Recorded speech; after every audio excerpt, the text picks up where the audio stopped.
Vem aí a terceira edição do Educação é da Nossa Conta, na Estrada. E que dessa vez vai ser realizada em Juazeiro, no Vale do São Francisco Baiano, no norte do estado. A versão itinerante do projeto, que visa proporcionar a formação e a troca de experiências entre instituições públicas, autoridades municipais e cidadãos, vai ser agora, dia 26 de abril, sexta-feira. Para saber mais detalhes sobre o assunto, a gente conversa com o auditor estadual de controle externo do Tribunal de Contas dos Municípios do Estado, uma das instituições envolvidas no projeto, Rogério Cerqueira de Souza. Conosco aqui, Rogério, seja bem-vindo, bom dia, tudo bom? Bom dia a todos, bom dia aos ouvintes. Muito obrigado, Jefferson, muito obrigado, Ernesto. Estamos aqui em mais uma oportunidade para discutir um pouco sobre a educação no estado da Bahia. E um evento importante esse, não é? Educação é da Nossa Conta, na Estrada, é uma versão agora itinerante, e com o objetivo de proporcionar formação, troca de experiências, seja entre instituições públicas, os próprios, as autoridades municipais, os cidadãos em geral. Como é que os minicursos oferecidos nesse projeto, Rogério, contribuem para encarar esse desafio, os caminhos para a melhoria da educação na Bahia? Então, o projeto Educação da Nossa Conta é um projeto que nasce no TCE, né, sobre a tutela da conselheira Carolina Matos. Tribunal de Contas do Estado. Isso, mas que diante da perspectiva da educação ser uma política pública extremamente importante, ela começou a ganhar corpo e aí ela traz, não só dentro do TCE e do TCM, os órgãos co-irmãos na fiscalização da política pública nos municípios e no Estado a respeito da educação, ela começa a trazer também outros órgãos como Defensoria Pública, Ministério Público, Tribunal de Justiça. E aí a gente começou, e a conselheira também tem dentro da dimensão, né, do projeto, a perspectiva da capacitação. E aí foi interessante observar que era mais fácil a gente ir até o jurisdicionado do que ficar esperando todos virem para se capacitarem. Então o projeto vai levar na Estrada, já aconteceu em Alagoinhas e já aconteceu em Itabuna, e os minicursos eles trazem exatamente uma perspectiva de cada uma dessas unidades, do Ministério Público, sobre educação inclusiva, sobre a questão do orçamento na educação pública, os desembolsos, o que pode, o que não pode, o que tem de financiamento e como é que a educação pode ser melhorada no termo do financiamento para o município, para a própria política do Estado. Então, esses minicursos trazem exatamente essa capacitação lá, no interior, para que cada jurisdicionado, para que cada Secretaria de Educação possa trazer uma melhor política para o seu município, para a sua secretaria. Estou vendo que está previsto aqui um dos temas dos minicursos, enfrentamento ao racismo e ao abuso sexual infantil, não é verdade? Ou seja, dentro desse propósito aí da educação mais inclusiva, não é, Rogério? Como é que uma abordagem como essa, na sua avaliação, contribui para promover exatamente essa inclusão, a conscientização dos desafios enfrentados por grupos mais vulneráveis, né? Isso. A educação como um todo, ela perpassa por toda a vida do ser humano, né? Então, se a gente pega desde uma criança que, né, dos 3 anos até a fase adulta, você perpassa por pontos onde ela precisa e ela vai passar por pontos de educação. E dentro dessa sociedade, onde você tem diversos tipos de pessoas e de diversas situações, você tem a questão das pessoas que podem sofrer algum tipo de discriminação, seja pela cor, pela raça, pela opção sexual. Então, a educação, ela precisa tratar, ela precisa enfrentar esse desafio dentro da sociedade inclusiva, de trazer o debate, de trazer a perspectiva da inclusão dessas pessoas também para a educação, de forma de evitar que, claro, perpasse por questões de bullying, perpasse por questões, né, de afastamento da pessoa, de evasão dessas pessoas da educação por conta de tratamentos diferenciados. E por que o Tribunal de Contas está se preocupando com esse tipo de questão? Porque quando a Constituição traz que os municípios, né, e o Estado tem que aplicar 25% da educação, a gente poderia imaginar, não bastaria então para esses órgãos simplesmente se ater àquilo que a Constituição estabelece? Mas as relações sociais, elas vão se complicando, e as relações sociais da educação, ela carece cada vez mais de uma análise e de uma perspectiva de que a educação, a saúde, que a cultura, ela perpassa não somente por uma questão quantitativa, mas também qualitativa. E os tribunais têm se debruçado também sobre a análise qualitativa desses gastos. Rogério, vê só, você está falando de educação inclusiva, né? As escolas que têm crianças hoje chamadas de atípicas, né?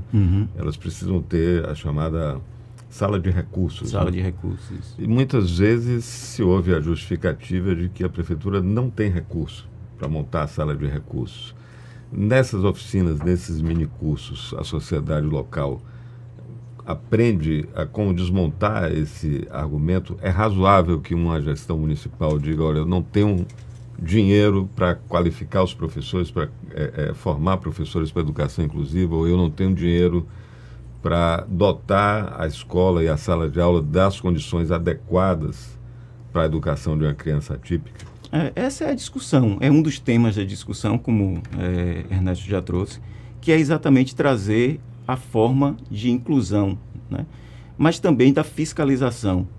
E como a gente vai municiar o controle externo? Como você vai municiar o cidadão para ele exigir que a gestão municipal tenha uma sala de recursos? Se ele não sabe que a gestão municipal é obrigada, né, a fomentar essa inclusão dos alunos especiais, ditos como especiais. Então, trazer esse debate, levar esse debate para o interior, é exatamente o que o projeto se propõe. A trazer não só para o controle social, mas também para as próprias secretarias de educação, porque é um público-alvo, também são o corpo técnico da Secretaria de Educação, a forma e a maneira que você vai conseguir implementar essas políticas dentro do seu município.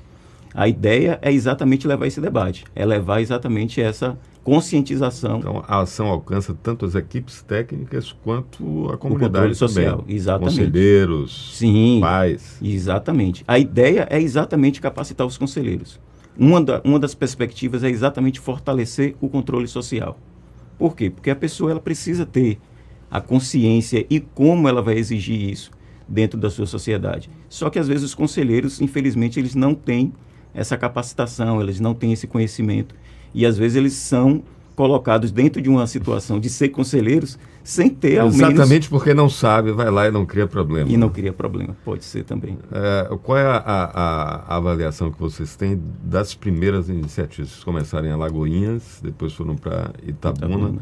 Como é que foi a resposta desses diferentes segmentos, né, desses dois públicos? Então, uma das formas estabelecidas no minicurso, no projeto todo, é depois a avaliação, né? Que as pessoas fazem uma avaliação a respeito da apresentação, do conteúdo, do tempo. E até agora as avaliações têm sido super positivas em relação ao conteúdo que tem se abordado. É claro que a gente não está aqui estabelecendo uma forma de esgotar todo o tema, não é uma perspectiva de esgotar e chegar lá e dizer assim, isso aqui é todo o conhecimento que tem para a educação. A educação, a gente não vai resolver a educação em um dia de treinamento. É uma iniciativa e essa iniciativa ela realmente tem pontos extremamente positivos para essas comunidades. E a avaliação tem sido super positiva nesse sentido. Se eu não estou enganado, Marcos Navarro está aqui, nosso colega assessor do TCE pode me corrigir, mas esse trabalho começou quando um professor foi para o Tribunal de Contas, foi o conselheiro Zilton Rocha, não foi isso, Navarro? Que começou a fazer essa itinerância, né, do tribunal aí pelo interior. O tribunal tem alguma indicação de como é que isso se refletiu, por exemplo, na qualidade dos conselhos municipais, na participação efetiva desses conselhos no acompanhamento das políticas de educação? Olha, eu particularmente, como a política ela envolve os dois tribunais, o TCM e o TCE, a parte de avaliação, ela realmente é feita mais pela parte do TCE. E aí eu não sei em que ponto eles já têm informações sobre os efeitos desses projetos. A gente fez a avaliação sobre a metodologia aplicada em Alagoinhas e em Itabuna. Mas quais os resultados ainda As pessoas participam mais hoje? Participam. Entendem mais o papel das cortes de contas? Que isso é uma coisa fundamental. Isso, né? isso. E essa é a discussão realmente, né? Trazer essa sociedade que está no interior, mais distante, onde a informação realmente carece de uma qualidade, carece de capacitação, levar o debate, levar essas pessoas a ter esse conhecimento, para que a gente tenha realmente instrumentos de trazer a política pública para mais perto do cidadão. O que a gente imagina quando você pega uma política pública como a educação é como um cubo mágico, onde você tem diversos aspectos, onde você não adianta você formar um lado só e falar assim, ó, cumpri meu papel, meu lado está pronto e aqui está resolvido o problema. Um lado do controle externo é a fiscalização. Só que a capacitação, a política em si, o resultado daquele aluno bem formado, do cidadão bem preparado, seja ele na área empresarial, seja ele para um empreendedor, seja ele para a área rural, seja ele para a educação propriamente dita, né, para trabalhar na área de educação ou ciência social, essa política ela precisa ser formada em todos os aspectos. Ter esse cidadão bem formado, ter esse cidadão pleno, é o papel fundamental da educação. E dentro desses aspectos é que a gente tenta levar para a educação da nossa conta na estrada, essa formação para o interior. Essa distância que havia entre as cortes de contas e o cidadão comum, isso era sempre uma coisa muito distante. Ela diminuiu com esse trabalho? E esse é o propósito. Esse é o propósito de trazer uma maior aproximação da sociedade. E as cortes de contas, através das suas ouvidorias, através hoje principalmente da tecnologia, onde você coloca o site, onde você coloca lá um portal aberto, onde o cidadão tem livre acesso às prestações de contas, livre acesso a processo de pagamento, livre acesso a extrato bancário, que antes era uma coisa que somente o vereador, dentro da sua prerrogativa de fiscalização, tinha acesso. Hoje, qualquer cidadão no estado da Bahia, ele tem acesso a qualquer documento ou qualquer processo de pagamento que é feito em relação à prestação de contas. Ou na gestão estadual também? Todos. A Lei Complementar 131 trouxe de forma bem transparente a questão da transparência mesmo pública, e a gente hoje pode acompanhar de forma muito mais... Eu me lembro que um tempo atrás era uma briga na Assembleia Legislativa, dos deputados da oposição, para ter uma senha, né, para acessar o sistema. Agora todo mundo acessa. Agora é uma linguagem meio difícil para o cidadão comum navegar por ali e encontrar. Isso já está mais fácil? Isso é uma outra... A capacitação resolve esse... Isso é uma outra perspectiva que é realmente o professor Hinaldo, do TCE, traz uma abordagem bem específica em relação a isso, que é o tipo da linguagem que a gente utiliza para alcançar o cidadão.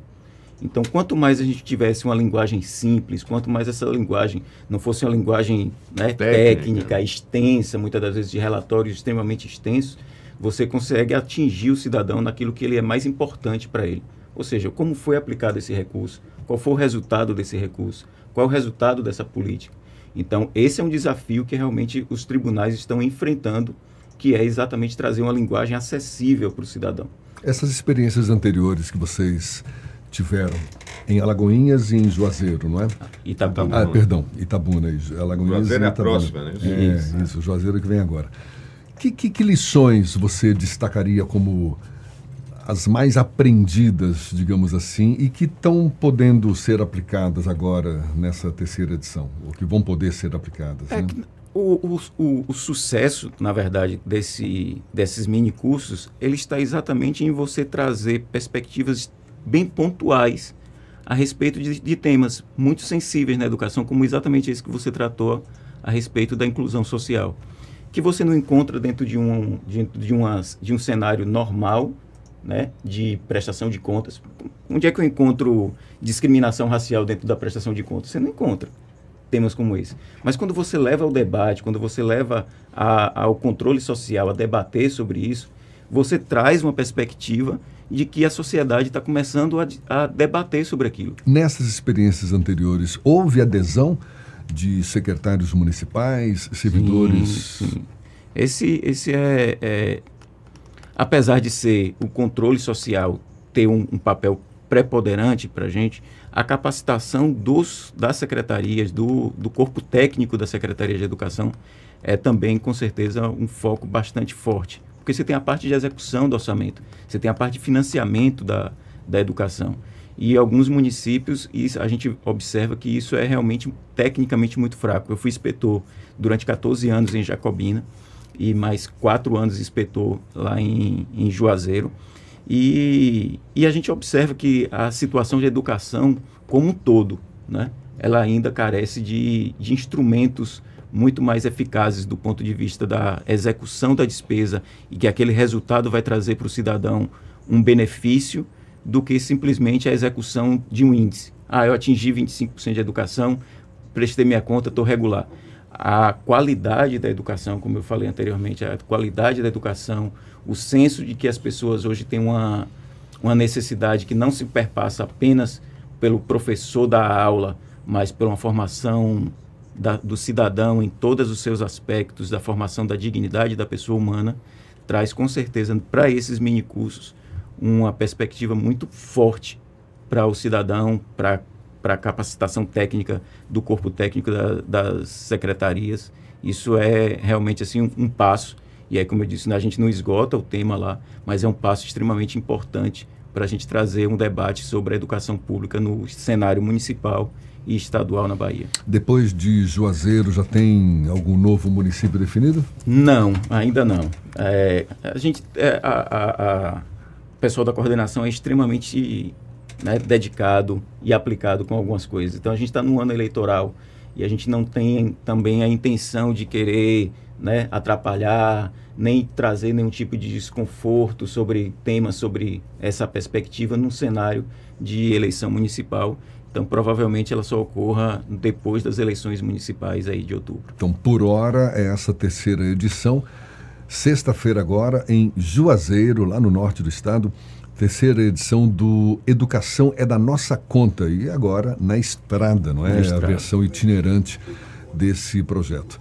Rogério Cerqueira de Souza, que é auditor estadual de controle externo do Tribunal de Contas dos Municípios do Estado da Bahia, TCM, uma das instituições aí envolvidas nesse projeto, junto com o TCE, não é verdade? TCE.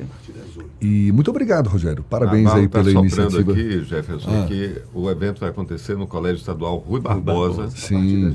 A partir das 8 horas. Rui Barbosa, que foi o criador dos conselhos dos Tribunais de Contas. Exatamente. Coincidência. Coincidência. Maravilha. Rogério, parabéns, muito obrigado e até uma próxima, então. Bom dia para você. Bom dia, eu que agradeço. Bom dia a todos. Muito obrigado. Agora 7h50 na Tarde FM.